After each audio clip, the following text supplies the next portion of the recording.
What's up, guys? We're going to be doing a defense video today. As always with defense videos, if you want to go ahead and run my castle, I urge you to do that before you watch the video, so pause the video and go ahead and run it.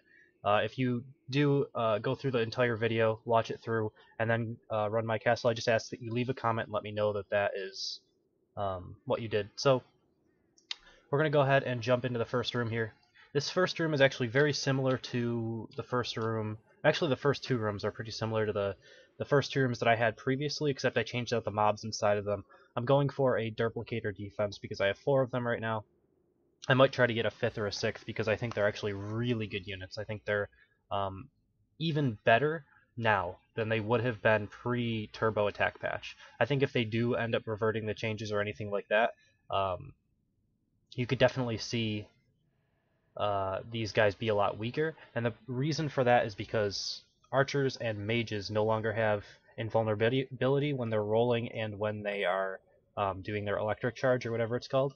So when they're spawning these derps, when you roll through them to get to the other side of the room, because it's such a small area that, let's say you enter the room, you go up to this side, and then you go through the derps, they'll actually get hits off on you and deal a lot of damage. They'll get their poison off on you, which is really good also. And it just deals a lot of damage overall, as well as the fact that right now, currently, with the big critical markers and all of those markers that are on the screen, like, it is part of the game, so why not use that to your advantage? That's one thing that you can use to your advantage currently by having creatures that spawn a lot of other ones. So like General Entric and like these two Derplicators, there's going to be spawning a lot of creatures on the screen. You're not going to really be able to tell what's going on, and you might take free hits from that. So with that, this is the first room. I have 2 Derplicators here. The entrance is very similar to the last time. I have the slow mines interlaced with the corrosive mines down this path with 3 springboard traps. 2 of the springboard traps throw you back on top of the corrosive caustic carpet rather. I have this charge glow to help slow you down. That helps in combination with those slow mines to make it so that you constantly are getting thrown back and getting dealt damage to here. And then once you finally get in, there's an acid cannon. I think, yeah, there's one, I think just one ballistic cannon here. And then you have the 1 Aura Guardian along with just a bunch of damage, basically. I have the 2 guys here that are just mainly here for DPS. And then the dampener. Silencing is actually really, really important now because the cooldowns are nothing. So silencing and then like jelly walls that will also get rid of mana are very important. And then the 2 Derplicators here, which will be spawning tons of units. Derplicators themselves can also attack, so they're kind of like, they spawn a bunch of units, and they can auto-attack, and they have actually really decent amount of life, and they deal a lot of damage. And the derps themselves deal a lot of damage. I actually like this unit quite a bit. It's similar to the way a Jimbo works, except it puts more pressure on the person. It's like, it's slow, and if it hits you, it does a lot of damage, but it has even more pressure because not all of its damage is focused in one form. It's got, basically 5 different attacks once it spawns at derps or something. I don't know exactly how many derps it spawns. I think it's 4, but I might be wrong. It might only be like 2. I know General Entric spawns 4 or 5. But yeah, that's my first room. You continue onward. I actually put this in here because I had 3 extra points before my defense was full, so I decided to throw it in somewhere where I had some extra power. So I had extra power here. I threw it in here. I didn't expect it to do much. It actually does okay. Specifically, if you like forward kite this group, it actually puts a little bit of pressure on when you're exiting this area, because you have to run out here and you have to be very, I don't know how, cautious in not making these guys go a little bit too far and aggroing them back and having them all heal up and stuff like that. So this actually does work, and it has a decent range into these spike traps as well. So when you're setting up to go across these spike traps, it's actually somewhat common for people to take a hit from this, and I think 1 hit from this is fine for 3 defense points. Maybe it's not the best placement ever, but it's where I had room. It was 3 points, I just threw it in there. I don't think it really detracts from the castle, and I think it adds just a slight help in some ways. This castle's actually done pretty well for me. That's why I'm hoping a lot of people run it before they watch the video. I've only had this for like 24 hours, but so far I've only had, I can actually take a look at the replays so far. So I think Kazao was the first person to go through it. So this was the first. He ended up dying the first time, and then the second time he made it through with his archer, died on his mage. I had two other mages. This guy tried a bunch of times, never made it out of the first room. This guy tried, took like 9 minutes, died in like the third room with units. So it worked out pretty well so far, but I haven't had any knights and I haven't had any runaways. So I'm definitely looking forward to see how this actually reacts to those classes. You know, can knights actually get enough mana back to constantly king dragon slash down the derps that are going to be spawning and stuff like that. I think that's going to be kind of interesting. So the second room is somewhat similar to the last one that I had as well, with the double jelly wall. It's a little bit different, so that now you can see that these two goatmen here cover this area, so it's a little bit harder to just get into this room and not aggro anything. I think it's still possible if you stand on the caustic carpet and kill this barricade and then get in past this barricade. I think that's the only way that it's possible to do that. But I don't know that that's actually worth it because you're going to take trap damage from this. I think the only person I've seen do it is one of the mages.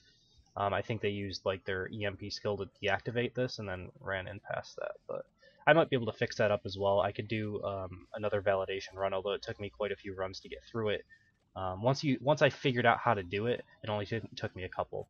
But I don't expect a lot of people on their first try, if they haven't watched the video, to know exactly what to do to get through it. And I think the first time deaths are going to be pretty high in number. So this room again has two Derplicators. This is going to be the last room with Derplicators.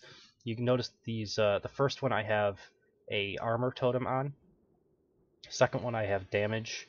I'm not sure really why I did it. It's just I decided to change things up a little bit, so I have two of each currently. The first one, you know, I was thinking that there's a lot of units in here, so area of effect spells, I want them to not die from the area of effect. This one has basically the same, except it doesn't have a general entric in it, and instead it has a little bit more damage in terms of the goatmen that are inside. But overall, it's basically the same group. It's a little bit different with the two jelly walls, and you kind of get stuck into fighting in this enclosed area. So it's been working alright. And then afterwards, it's a little bit empty. I have these barricades in here to just stop the person. Actually, I have one barricade, and then I expect people to see the empty space and jump onto it possibly, and then get thrown back into the room with this one springboard trap. It's actually happened once so far, so with the limited amount of replays that I have, I think that's a pretty decent chance of happening. Continuing onward, I have a simple mouse wheel setup. This is where it gets a little bit different. I'm not sure how different it is because I basically took out these rooms right here. I took out all four of these rooms. I left these ones in because I thought it could work well with the start. I think the start is pretty decent, so I wanted to keep that in there. And I changed up, obviously, a few things with traps and stuff. I basically took out all of the traps, but I kept the rooms in place. And I think I kept like this part in place, just the springboard traps and the caustic carpet. Anyway, continuing on, I have a very simple setup with a mouse wheel room. Least amount of points that I can use. I do have a lot of generators here. Main reason for that is that these generators are actually powering this stuff on this side, so I can get a little bit more power into this room. Actually, this room doesn't have any power generators because I wasn't able to put them in. I wasn't able to fit it into the room layout that I have here, so I use that to get a little bit of extra power in there and get these two ballista and acid cannon. Got a charge coil here. It's really good with mouse wheels, and also I think I have a slow mine in here. Yeah, that is a slow mine and a corrosive mine together, and then two more corrosive mines in the middle there. Seems to work out okay. This is a damage buff, a lot of Merklers, and two general entrics. So it keeps the same pressure on you with the exploding chickens, and also exploding chickens on these general entric and what's the normal version called? I don't even know. But that keeps that critical hit, that the big letters that go over mobs now. It keeps those basically on the screen, and it's really hard to see which ones are exploding next to you when you're actually volleying all this down. It's hard, like if you're inside and maybe you get a stun off with either vortex or you get it off with what do you call it, spiral shot. You could spiral shot back, volley everything, and then as stuff runs at you after they unstun, it's a lot more difficult to see if you're going to get something exploding next to you because of all the critical hit markers. So pretty good room. It works out okay. The only scary part of this is the back here. I have to try to keep people enclosed as best as I can for running forward. But actually getting forward is actually pretty difficult because everything's pushing you back for the most part. So basically you can like get up to this point and then you have a bunch of Merklers firing at you and you don't have any escape skills, so you either take the damage or you run back into the room, take more damage from the charge oil and stuff like that. Alright, continuing on for the last room before the boss room here. It's a similar setup to the first one with the corrosive mine and the springboard traps. The only difference is instead of slow mines, I have fire mines because I don't have a charge coil, so I don't think it's really worth it. And then instead of the charge coil, I have a jelly wall. So you're going to going up here, aggroing this group, and then a jelly wall comes down on top of you. You have the choice to like run back out and basically take more trap damage for free while not dealing any damage to the creatures, or you can go into the room, have a little bit less space to maneuver around. This one I have a Fuming Frank inside. I think it's a decent mob. It also puts a lot of pressure on the player themselves while these guys are unloading the damage.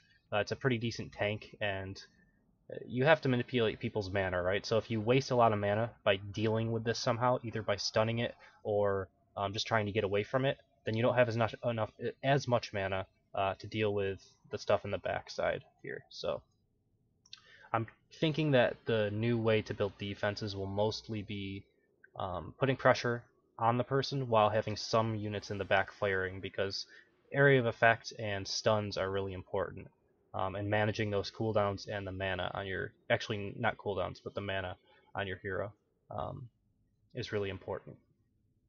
Mainly because you can now stun Aura Guardians and their AoE goes off, so timing that stuff out is a lot easier to do as an attacker, but you can also punish it, right? So you can like drain their mana early enough so that they can't have enough to stun the Aura Guardian, and then you don't really get any damage done, and you wasted all of your mana. You got to auto attack a couple of times to get your mana back, and that's what I'm kind of going for. This one has an armor just because I want to keep things alive as long as possible inside of this room. I think the sustain damage in this group is better than the burst. I think that's the way that you go with these armor versus the damage runes on your totems, is if you're going for that route, you're actually going to totem things up. I think you should look at what will work better for this group. Is it a bursty group where it does a lot of damage on the first hit, or is it better sustained? And I think Fuming Frank is really a sustained damage type of creature where it's constantly charging back and forth at you. It's got that area of effect, and you want him to just basically walk around and follow you in this really tight area. And if these guys stay alive, great, but if not, you know, he can deal a little bit of damage extra while he stays alive, so the resistances are nice.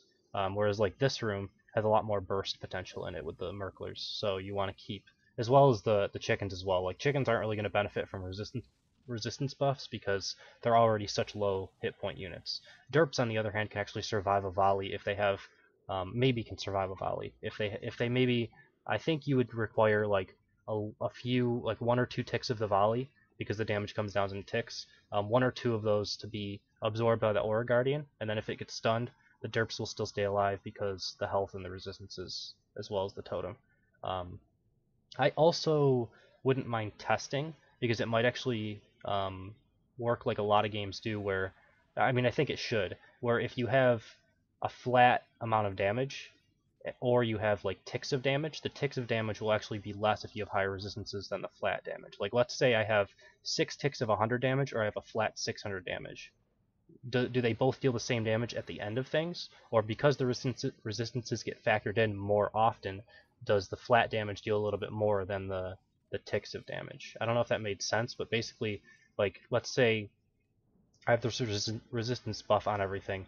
Will volley get reduced more than a ability like King Dragon Slash, where it all comes at once, right? That's kind of what I want to kind of figure out. I don't know exactly how that would work. So that would be interesting for me to go in and test that, but I'm not going to do that right now. That would take a lot of time. So the end, I wasn't sure if I wanted to do my normal boss room, if I wanted to do something different. I decided to do something different. I'm not sure exactly how well it'll work, because it's not what you normally see with a setup like this. You normally see springboard traps. So they basically have to get launched in here, and then this guy has to stun them, and then the 3 archers have to hit. But archers are actually pretty good right now. They deal a lot of damage when they're boosted, and they shoot all 3 shots. So I decided to try it out. So far, if you get to the boss room, it seems to be relatively easy. I probably should switch out for something different. But you know, I'm not gonna really worry about that. I think the castle's hard enough as it is in the first like 3 rooms. Especially trying to do this castle with only 3 potions. I think it's pretty decent. So that's pretty much everything that I wanted to show today. Um, I think sometime this week, when I do a replay video, I'm going to test out 60 FPS because YouTube rolled that out like 2 months ago for everybody. So I can see if I can record it at 60 FPS and see how that looks for everyone. I'm not sure how my computer will like me for that. It should be fine for a game like Mighty Quest because Mighty Quest isn't that intensive, but I'm more looking to see if I can do 60 FPS for Evolve when it comes out, and upload into that. It's going to be a lot larger file sizes and probably um, be harder on people's internet connection. So I'll be looking for feedback. I'll let people know if I decide to do that a little later this week, but I'll probably do it just to test things out a little bit. So that's probably coming next week. I don't know if there's any other news. We'll have Evolve videos coming out. Probably 2 this week, maybe 3. There's another game I'm thinking about doing a kind of Let's Play type thing on. I guess just more on that announcement of an announcement a little bit later. I'm not sure if I'm going to do it yet, so I don't want to hype it up if I'm not going to do it. What else? I think that's pretty much it. We'll do replay day next week. We'll do 1 or 2 viewer castles. I haven't really hated the update as much as the initial hate for it. The archer feels okay. It's still a little bit fast. I still absolutely hate the big critical letters on the screen and stunned and all of those. I absolutely hate those. I wish you could turn them off. I hope they come out with that. I hope someone else has complained on the forums or something because I haven't really done it. I'm sure they have, though. That's got to be an issue for a lot of people. But yeah, that's pretty much it. So, hope you guys enjoyed it. Definitely check out the defense, go through it, run it. Let me know if you have watched the video or not. And I think that's pretty much it. Thank you guys for watching. Hope you enjoyed it. If you enjoy what I do, please subscribe and all of that. And yeah, I'll see you next time.